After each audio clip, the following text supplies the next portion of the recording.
Exam Skills Trainer 5. Exercise 4. People have always looked up at the planets and dreamed of exploring space. The history of the telescope dates back to the early 1600s.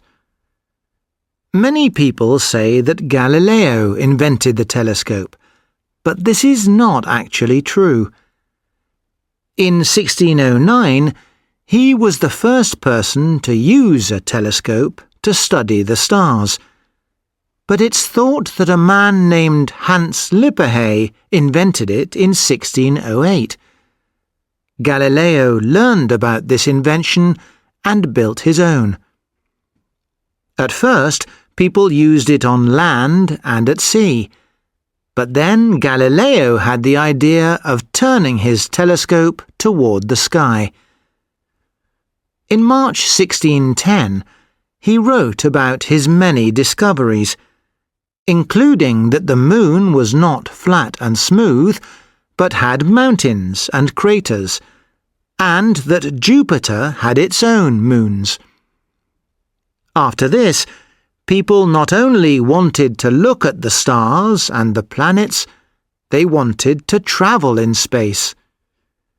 They started researching different ways to get there. The first successful flight was in 1944, when a German V-2 rocket went on a test flight. It was the beginning of many firsts.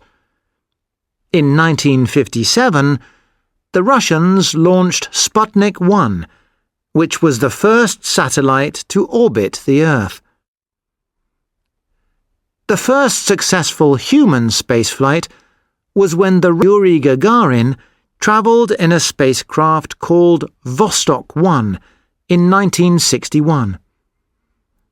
It completed one orbit around the Earth. The first object to land on the Moon was Luna 2 in 1959. The first woman in space was Valentina Tereshkova in 1963. And in 1969, the first men walked on the Moon.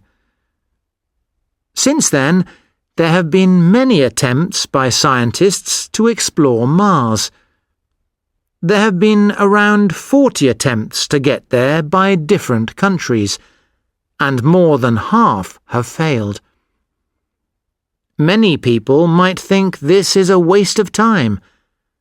However, I don't agree with them, because already scientists have discovered many interesting things about the planet, including signs of water and possible life. More recently, in 2014, India successfully sent the latest spacecraft to send back images of the planet.